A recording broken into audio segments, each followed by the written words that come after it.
Coming up, a gin-soaked mystery set in a New York speakeasy.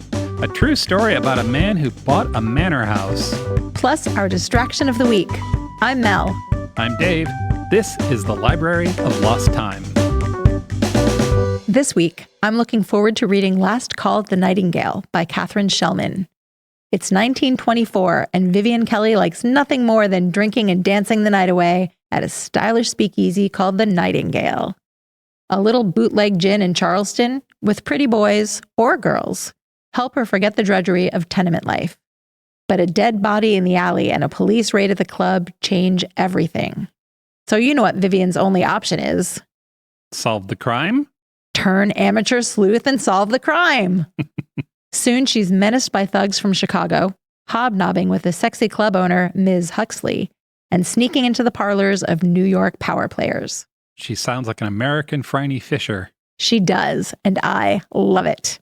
That's Last Call at the Nightingale by Katharine Schellman, and it's out now.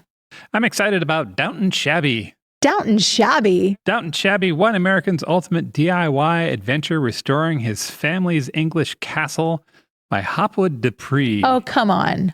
Hopwood DePree?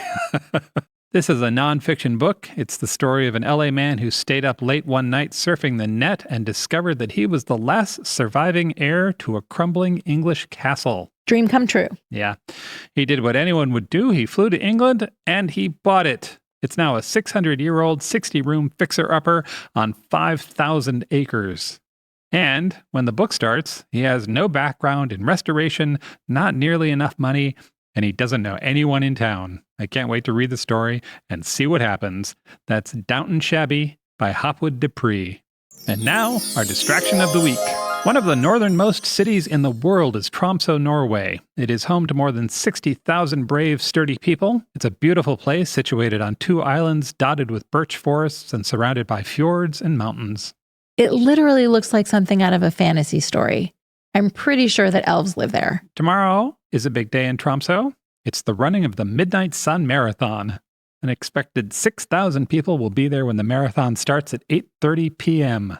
Runners will be in full sunlight the entire time because the sun in Tromsø does not set until the 26th of July.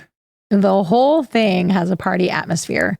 There's live music and people wandering around in full-body furry costumes. There's beer on tap. In one of the videos I watched, there was a rainbow arcing over the city. Definitely put there by elf magic. If running is not your thing, there are plenty of other reasons to visit Tromsø.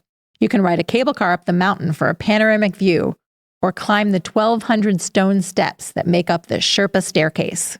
At the Polaria Arctic Aquarium, you can explore local sea life and you can feed the seals. I would love to feed the seals. Yeah. If you can't make it to the marathon tomorrow, you could always run next year. We'll share the link so you know when 2023 registration opens. Or you could be really brave and try their Polar Night Half Marathon.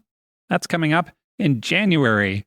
Visit strongsenseofplace.com/library for more Tromsø travel inspiration and details on the books we discussed. And if you're craving all things chilly right now, you might listen to our podcast episode, The Arctic, Otherworldly Beauty That Might Kill You. Thanks for joining us on the Library of Lost Time. Remember to visit your local library and your independent bookstore to lose some time yourself. Stay curious. We'll talk to you soon.